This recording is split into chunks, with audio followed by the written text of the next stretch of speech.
Hello and welcome back to another episode of the Friday Tech Roundup.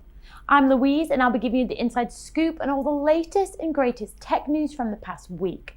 And don't forget you can read more on everything mentioned by clicking the links in the comments below. Ready to get stuck in? Let's go. So first up, Amazon is opening an in-person cloud skills center to train people from other companies. This is part of AWS's larger commitment to train 29 million people globally in cloud computing by 2025. And it's also one of the first major announcements that the new chief exec, Adam Selipsky, has made since taking over from Andy Jassy. The Skills Center is going to be a free, accessible space for anyone who wants to learn more about cloud computing, what it is, what the applications are, and more. Number 2, Apple is suing spyware firm NSO Group for surveillance of its users.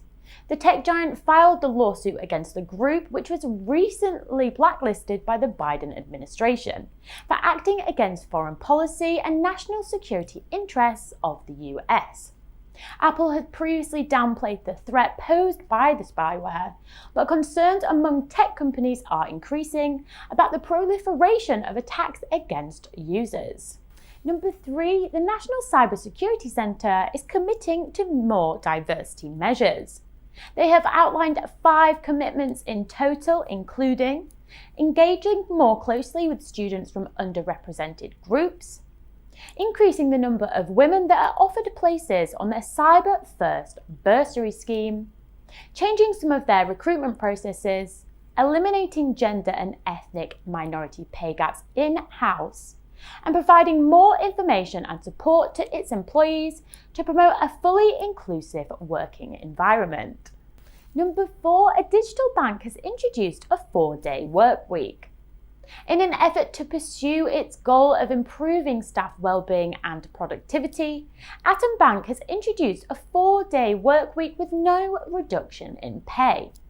The bank says it's reshaping the nature of work to take into account longer working lives, the positive impact of technology and flexible working, and the need to live and work more sustainably. And finally, number 5, NASA has launched its first ever asteroid deflection mission. The spacecraft was launched earlier this week, and the idea is that it will hit the asteroid at about 6.6 kilometers per second, and in doing so, this kinetic energy will throw the asteroid off course. This is seen as a major milestone, as even Stephen Hawking himself had described impact events as among the greatest threats facing humanity. So that's all the tech news we could squeeze in today, but of course we've got a few shout outs.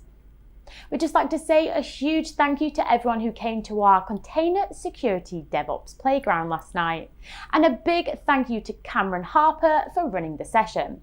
Now that was our last session before the new year, so keep your eyes peeled for more information on the next. Also, our 3rd Tech Cube podcast celebrating International Men's Day is now live, where our CEO Mark Farrington talks about his journey and the decision he's made to put family first throughout his career. We hope that this series can promote more positive conversations surrounding the challenges that men face worldwide. Stay tuned for episode 4.